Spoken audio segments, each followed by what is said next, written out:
All right, we're back 3 to C here at Louisiana Crab Shack, our home. We got 3 games we're watching this week, one at the high school level, one at the college level, and one at the NFL. And while we're running out of games this time of year, still some really important ones being played at the high school level. Who are you watching? For sure, La Vega, I think that they're on another, exciting year. They look to repeat as the state champions.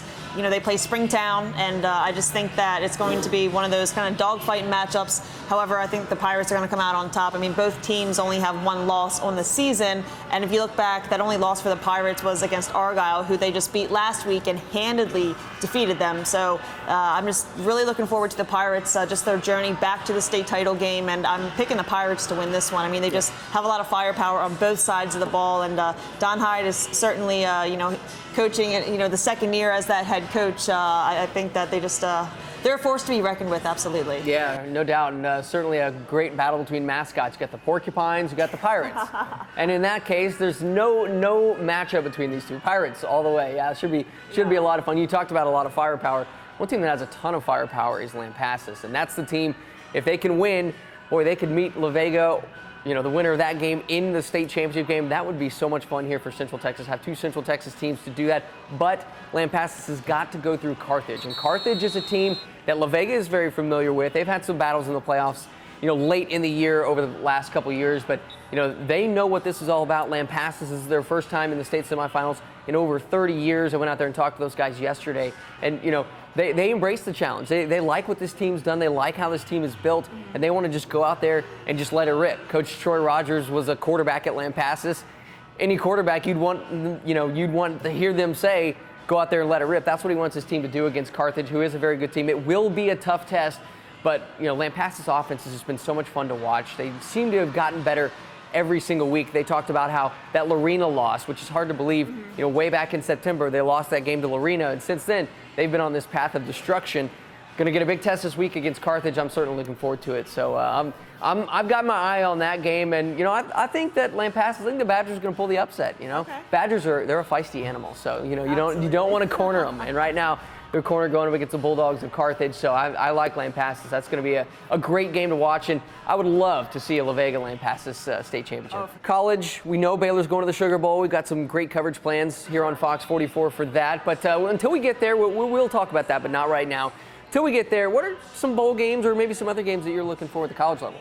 Well, December 28th, it's the Camping World Bowl, Notre Dame and Iowa State. It's always exciting to see a Big 12 team play a team such as Notre Dame, the Fighting Irish, and a lot of analysts are thinking that Notre Dame is going to come out victorious with this one. They're coming off the win against Stanford, and you look at Iowa State, they're coming off that loss to Kansas State, and I think that they just have a bug in their craw, that they are ready to come out in a few weeks. They will be very well rested, and I mean, Brock Purdy, he's only a sophomore, but man, he is a talented quarterback, and I think that their overall record is not really telling of how much talent that they have, just because the Big 12 really is so competitive. So I mean, I am going to take Iowa State in this one. I guess maybe a little bit of an underdog pick, but that's okay. I think Matt Campbell is a very impressive head coach, and I think that they just have a lot to prove to themselves, to other people, just coming off that loss to Kansas State. Yeah, I think it's been a disappointing season for them. If you look at where they were picked in the Big 12 and to have as many losses as they do, I think that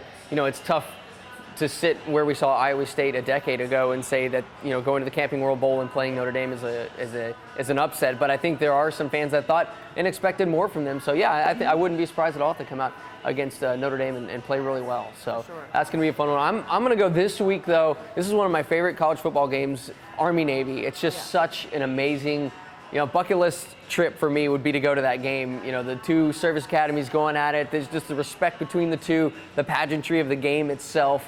And then just watching those kids on the field battle it out and then stand for each other's alma mater. It's just one of the coolest things that you'll ever see in sports. Just the genuine. You gave me some goosebumps on that right there. Absolutely. The genuine respect they have for each other, and knowing that these guys are playing football, but yes, they're going on to serve our country and to do some amazing things in their lives beyond that. So, that game it's one that I always stop down for every year. It's now by itself on that last weekend. Yeah. And so, growing up and as I got into football, Navy just killed Army every single year, and I always rooted for Army to get to the underdog to get that win.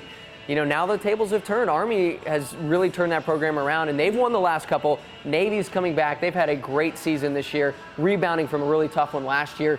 Beat SMU this year. Got to watch them play a little bit in that game. So, I think Navy gets back on the winning track. It's been Army, the last couple years, but I think Navy gets back and gets one over on them. So that's going to be a big one on Saturday. I'll certainly be stopping down watching that one. And then, of course, Sunday, we got a big day of NFL. So what are you looking for?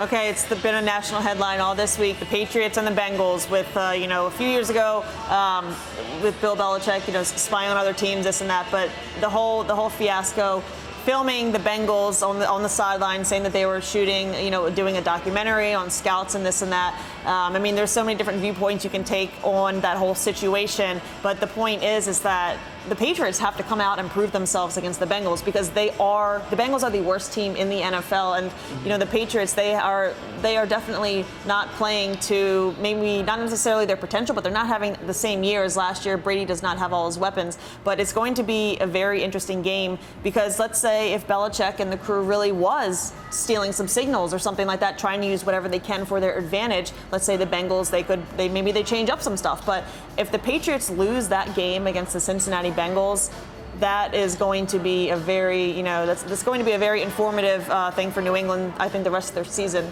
Just because if you can't beat the worst team in the NFL, then, yeah, that's not the greatest. That's not the greatest thing in the world. So I'm just looking forward to that game.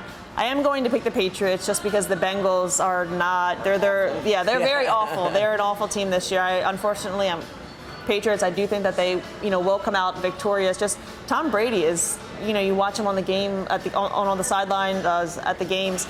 He's very frustrated, and I think that he's never had a season like this before where he does not have his weapons. So just I'm excited for that game, even though it's one of the best teams and the worst team. But why the Patriots? It's like why do you have to do that? You're playing the Bengals. Like, why even bring that speculation? You, with your history, with your past. Whatever. I could go on for days about that one, but I am excited to watch. I know I've talked about them a lot this year, but the Steelers are really intriguing this week, going at home on Sunday night against the Buffalo Bills. And this is a game with seeding implications. Both of those are the wild card teams right now if the season ended today.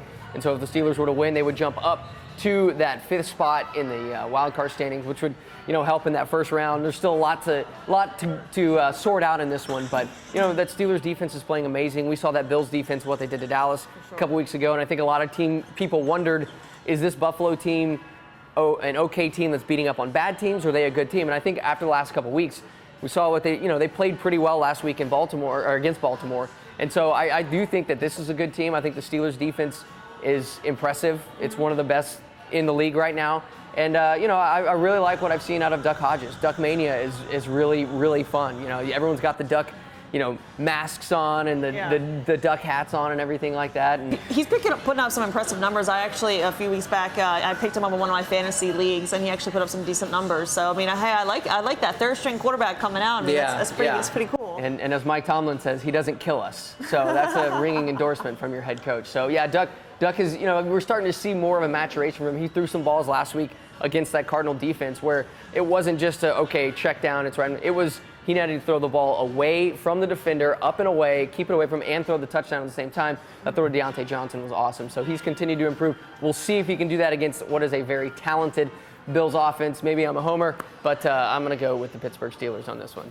Maybe that's just wishful thinking. But you can come down here, watch the games here at Louisiana Crab Shack. Lots of TVs. Plenty of great food for you down here. So be sure to check it out. And be sure to check out this full segment on fox44news.com. Until then, this has been 3 to C. She's Mandy. I'm Matt. We'll see you later.